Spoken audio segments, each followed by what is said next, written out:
3, 2, 1, clap. Hop hop hop, salut les toasters, ici Tartine Voyage. Aujourd'hui on est à Majorque, une île espagnole dans l'archipel des Baléares. Tu sais ce que c'est les Baléares? Je savais pas non plus avant de tourner cette vidéo avec ce magnifique micro-filaire.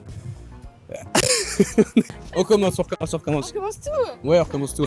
L'archipel des Baléares, c'est le plus grand groupement d'îles espagnoles composé de 4 îles habitées, dont Ibiza, Minorque, Majorque, Formentera. Normalement c'est ça.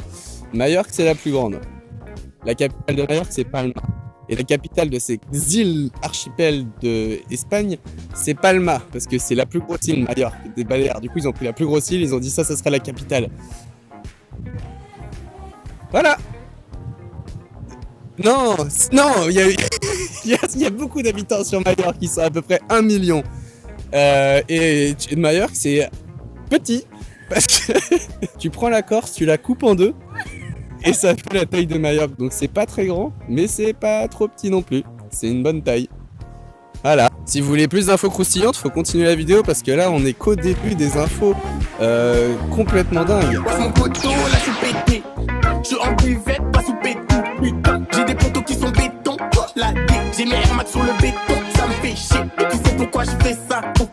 Je dois sortir maman de la Hesse. Je suis dans banane, je vois des tecards. J'achète tout ce qui me plaît, tout ce qui me plaît. Je suis dans un chauffeur, je road, j'écris. La pétasse, la baisse au roadie rich. Elle pensait que j'allais être ton Jaoul. C'est le retour des infos super pertinentes de Tartine Voyage. Est-ce que tu savais pourquoi Majorque s'appelait Majorque? Tu vas me dire non, et c'est là que j'interviens. Majorque, ça vient d'une vieille expression latine, insula majore, qui signifie la plus grande île. Et pourquoi du coup Majorque s'appelle Majorque et pourquoi insula majore veut dire la plus grande île? Car Majorque, c'est la plus grande île d'Espagne. Du coup, on lui a donné le nom de la plus grande île car c'est la plus grande île. C'est quand même fou ça. Maintenant, je vous laisse avec le mot du futur qui va vous retracer l'histoire de Majorque. L'histoire des premiers hommes à Majorque remonte à entre 4000 et 6000 avant Jésus-Christ. Les premiers habitants de Majorque étaient des chasseurs et des agriculteurs qui vivaient sur l'île depuis la préhistoire. C'est eux qui ont construit cette structure en pierre iconique appelée Talaio. En 123 avant Jésus-Christ, les Romains ont conquis Majorque. Ils ont apporté leur culture, construit des villes, des routes et développé le commerce. L'île faisait alors partie de l'Empire romain. Au 8e siècle, les Maures venus d'Afrique du Nord ont envahi Majorque. Ils ont régné pendant environ 300 ans, apportant des avancées en agriculture, en irrigation et en architecture. Ils y ont aussi construit des mosquées et des palais. En 1229, Jacques d'Aragon ou Aragon a repris Majorque aux Maures. Il a intégré l'île et son royaume et encouragé le développement économique et culturel. De nombreux chrétiens se sont installés sur l'île. Ensuite, entre 1276 et 1344, Majorque était un royaume indépendant. Pendant cette période, l'île a connu une grande prospérité grâce au commerce maritime. Malheureusement, pendant des siècles, Majorque a été la cible d'attaques de pirates. Puis, en 1349, Majorque a été intégrée définitivement à la couronne d'Aragon ou d'Aragon, après une série de conflits. Plus tard, en 1469, l'union des couronnes de Castille et d'Aragon ou d'Aragon a formé l'Espagne, et Majorque est donc devenue une partie intégrante de l'Espagne. Au XXe siècle, Majorque est devenue une destination touristique très populaire. Dans les années 60, le développement du tourisme a transformé l'économie de l'île. Aujourd'hui, Majorque est une île moderne qui attire des millions de touristes chaque année pour se mettre des caisses à pas cher. Voilà, vous savez maintenant tout sur l'histoire incroyable et magnifique.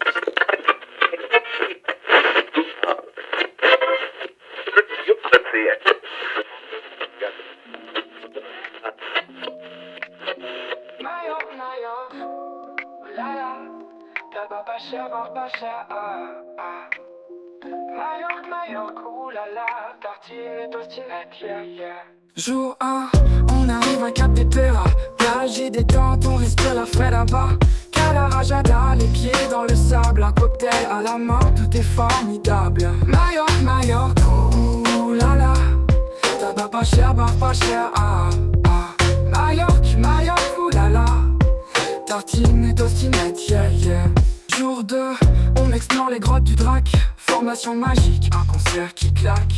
Calamoito, sauvage et tranquille. On profite du soleil et on s'enquille. Majorque, oulala, tabac pas cher, bar pas cher, Majorque, oulala, tartine et tostinette, yeah, yeah.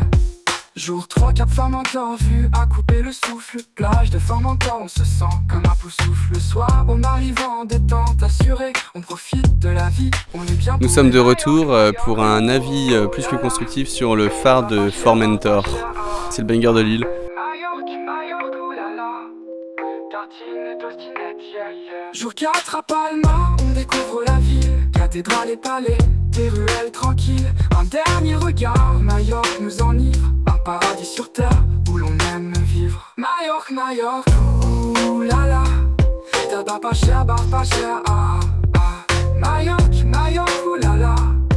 Tartine et tostinette, yeah yeah. Et c'est la fin de cet incroyable vlog à Majorque. Et là vous allez me dire, mais qu'est-ce que t'en as pensé de cet incroyable voyage de 4 jours à Majorque? Et bien pour tout vous dire, pour ne rien vous cacher, pour être 100% transparent, pour parler sans langue de bois, pas ouf. Les paysages sont cool, mais on était un peu déçus en fait du trop de monde, même si on fait partie de ce trop de monde parce qu'on est des touristes comme tous les autres touristes. Donc en vrai c'est une destination trop bien si vous voulez vous la coller entre potes pendant une semaine. Mais si vous voulez voyager pour plus voir des paysages que simplement se la coller et manger pour pas cher, parce que oui du coup en fait c'est vraiment pas cher, ça va rendre vos clopes vous les aurez à 5 balles, votre pinte de bière vous l'aurez à 4 balles, vos petits plats, votre kebab vous l'aurez à 5 balles, vous avez tout pour vous mettre bien. Mais par contre en termes de paysage et d'aventure paysagiste finalement, bah non c'est pas ouf quoi. Faut prendre plus de temps que 4 jours. J'aurais dit, dans ce cas-là, s'ils sont à la recherche de paysages, il faut vraiment prendre une semaine pour aller au bout des criques et vraiment. Et voilà, c'était tout pour nous. On vous souhaite une bonne continuation, un bon futur voyage, un bon trip. Et on se retrouve bientôt, les petits toasters. Allez.